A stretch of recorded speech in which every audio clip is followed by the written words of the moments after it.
তো চলুন মাংসগুলো কেটে নিচ্ছি। এগুলো হলো গরু মাংস। আচ্ছা, কী রান্না করব দেখতেই পারবেন। এটা আপনার জন্য সারপ্রাইজ, হাজবেন্ডের জন্য সারপ্রাইজ। এত দেখুন আমি কেটে নিয়েছি, আমি ছোট ছোট করে নিচ্ছি। এত ছোট না, আপনারা পারলে একটু বড় করতে পারেন। আমি একটু ছোটো করে নিয়েছি, আমার মতো করে নিয়েছি। আপনারা নিজের মতো করে নেবেন। তো আমার যে যে মশলাগুলো লাগবে আমি সব তৈরি করে নিয়েছি। যে পেঁয়াজ কুচি, কাঁচামরিচ, টমেটো আর আদা রসুন তো সব তো আপনারা দেখতে পারতেছেন। এই যে আমি আলুটা দেবো মানে এটার মধ্যে। আমার কাছে আলু অনেক ভালো লাগে, আপনাদের ভালো না লাগলে আপনারা স্কিপ করতে পারেন। তো এই রইল আমার আয়োজন। আর এই দেখেন আমার মশলা দানিটা তো কীরকম হয়েছে কমেন্ট করে জানাবেন। এই তো সব সম্পূর্ণ রেডি হয়ে গেছে। এখন আমি রান্না শুরু করে দেবো, আপনারা থাকবেন। আর ভিডিওটা অনেক বড় হয়ে যাবে, আশা করি আপনারা সবাই দেখবেন। তো একটা কথা বলে গেছি, আপনারা তো বলবেন যে মাংসের মধ্যে টমেটো কী জন্য দিচ্ছি। আমার শাশুড়ি মাংস খায় না, গরু মাংস খায় না, তার জন্য মাছ বোনা করবো, তাই টমেটোটা কেটে নিলাম। আর আমার শাশুড়ির জন্য দোয়া করবেন, আল্লাহ যেন তাকে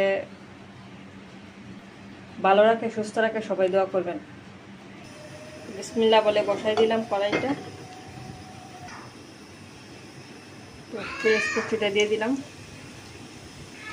এদিকে আমি গরম পানিটা বসাই দিচ্ছি, গরম পানিটা হতে থাক। তো আমি এক এক করে মশলা দিয়ে দেব।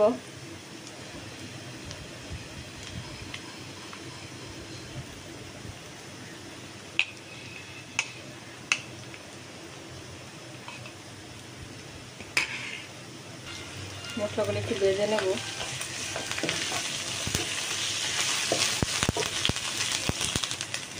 যেহেতু আমি বিরিয়ানি পাক করবো, মশলাগুলো একটু কম দিয়ে নিলাম, কালারটা কম আসবে। আর অনেকে পাক করে বিরিয়ানির স্বাদও পাক করে, আবার কালারিংও হয়ে যায়। আমি একটু মশলাটা কম দিলাম, কালারটা কম হয়। অল্প একটু পানি দিলাম, গরম পানি দিয়ে একটু কষাবো। তো কষানো হয়ে গেছে।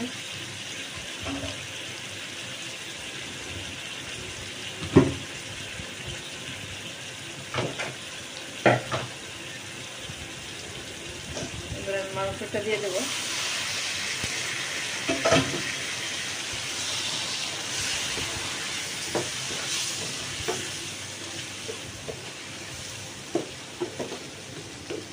দেখুন তো কালারটা কিরকম আসছে, শুনুন না। আবার কিছুক্ষণের জন্য ডেকে দেবো। তো এখানে আমি পোলাও চাল তো নিয়ে নিলাম, করে রেডি করে রাখবো।